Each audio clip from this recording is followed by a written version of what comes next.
Alright guys, welcome back to my YouTube channel. How you guys doing? So in this video right now, I'm driving the new facelifted Honda City Hatchback Hybrid RS PHEV. So this is the latest City that came out from Honda.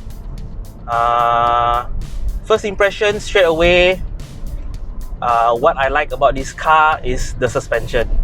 So for many of you who is close to me, I personally own a Honda City as well, but the sedan version, RS but petrol. Okay, and I've owned that car for this video. I've owned that car around 6 months.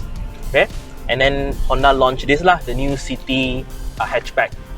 So from inside here, the driver's seat, the first thing I noticed with the new City, and I'm not sure whether this applies to the normal City, but for the RS variant, the one that I'm driving right now, the suspension is sportier, definitely sportier than my sedan City.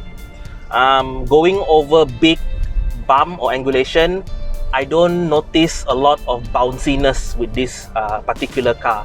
For my City, if I drive the regular route of the one that I go to work, it's a bit floaty lah. Okay, it's more on the comfort side. But for the City RS petrol, the suspension is slightly sportier, it's slightly stiffer, confirmed. Okay, and I very much welcome it. It does give the car a slightly more sharper handling and precise movement. Okay, like where I point the steering, the car is more wheeling compared to my sedan, right? And then that is with driving experience compared to my sedan, okay, which I welcome lah. It's a very nice thing.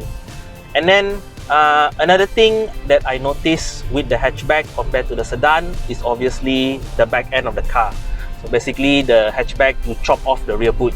Okay, so the rear boot, the hatchback, if you have all the seats up, okay, meaning 5 passenger mode, then the trunk space is smaller than the sedan. It's significantly smaller than my sedan trunk space. Okay, but with that being said, the City hatchback is equipped with the magic seats. Okay, the Honda magic seats, which you can fold the back seat or change it into tall mode. So this is the system that has been carried forward from the previous, still remember Honda Jazz? This was the first Honda hatchback to equip with that type of seat, and then it make its way to the HRV, and then consequently in the end in this City. Okay, so I like that in tall mode, okay, you can carry the whatever lah, vase or item vertically. Okay, that's good.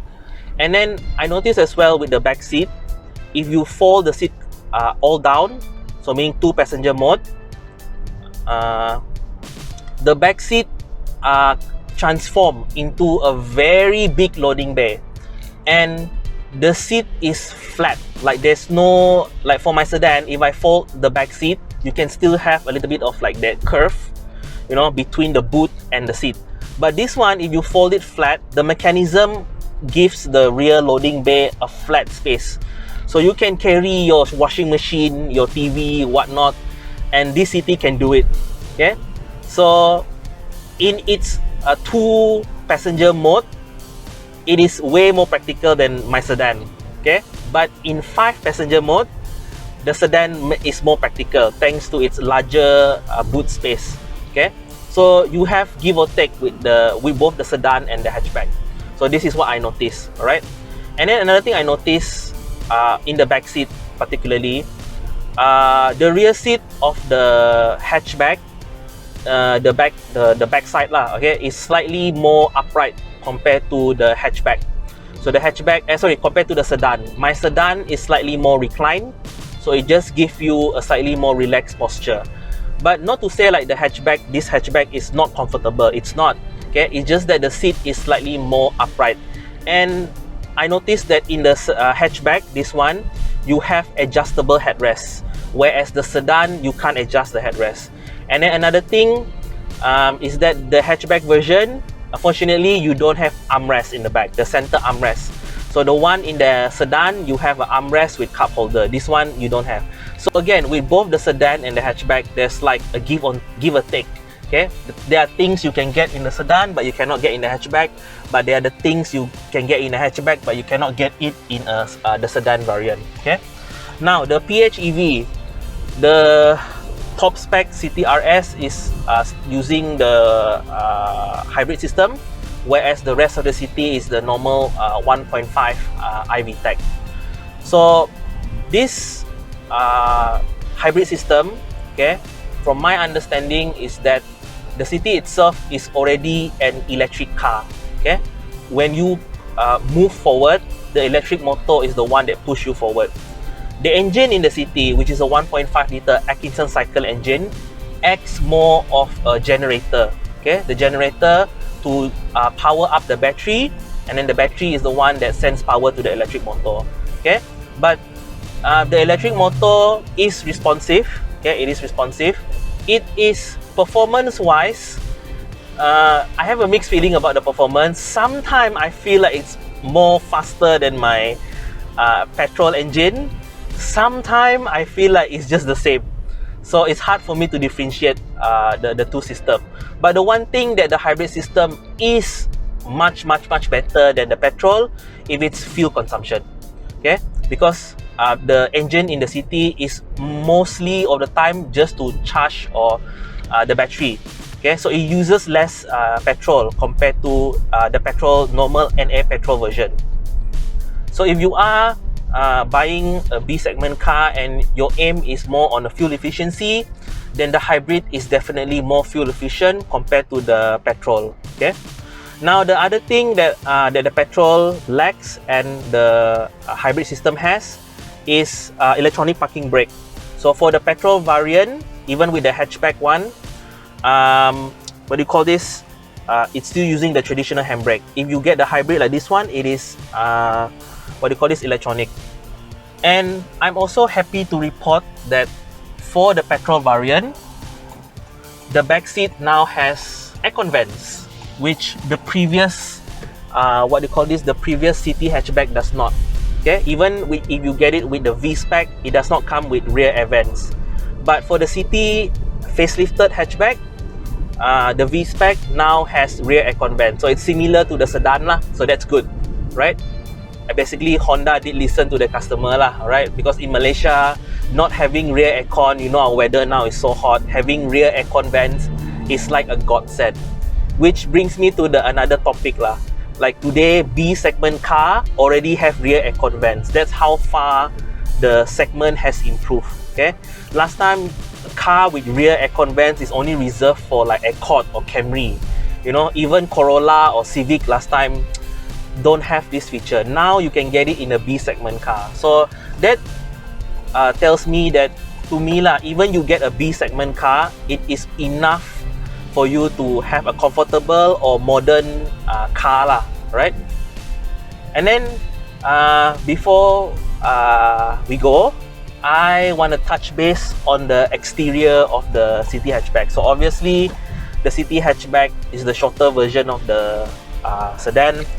The City has its own unique face, especially in the RS variant, where the bumper and the grille is more aggressive than the sedan one. Okay, even in the back, the diffuser for the RS in the hatchback is more elaborate compared to the sedan one. The sedan one is just one simple diffuser, whereas this one has a slightly more pattern. And then I do like the exhaust tip in this one. It's chrome finish and it's straight out like that, where it's very visible. Compared to my sedan, it is hidden. So the front bumper, personally, when I first saw it in the images, official images, I find that it's too much. Okay, it's too busy. Okay, but upon seeing this in real life, like I saw the car in real life, I actually like the new bumper. It gives the City a little bit of this sporty aggression edge, which my bumper is lacking. My bumper looks too simple, to be honest, when compared to this one. So, which brings me to this car, like the demographic that it's trying to sell to. So I think the City Hatchback, with its slightly sportier suspension, you know, more aggressive design, okay, this is okay. It's not hot hatch level, but I am confident that this City, especially in this RS variant, is a warm hatch. Okay, it's sporty enough, but comfortable enough for you to drive it daily, you know, go to work and all that, and it has the fuel efficiency also, especially in this hybrid variant. But it also has enough substance to let you have spirited driving. You know, the suspension is supple, it's much more stiff. It's not much more, it's slightly stiffer than my sedan variant, especially with this RS. The electric torque is instant. Okay, from off the line it feels fast, and the car looks nice. Okay, from the side it looks sporty for a hatchback, especially if you get it with a body kit. You know, you lowered it a bit, it kind of looks like a poor man's A-Class or a poor man's 1 Series hatchback. Okay, which I think it is trying to sell itself lah. Because even with Honda, when they bring this one in and then they left out, what is that, the Honda Jazz, they replaced this with the Honda Jazz. So this is definitely aimed for more younger, more like sporty oriented demographic, which I think the City hatchback fits the bill. Okay, it's not too sporty, it has enough practicality, it looks good. Safety also is not bad now. Honda Sensing is available in pretty much all the model, even the base model. Okay, so yeah, I think the Honda City is still one of the more relevant cars in the B segment category. Of course, we have the threats now of all the imports from China. Okay, but the City, I still think it's a good choice for first-time hatchback buyers. So yeah, the Honda City. Stylish, practical, fuel efficient, sporty enough, and best of all, high resale value.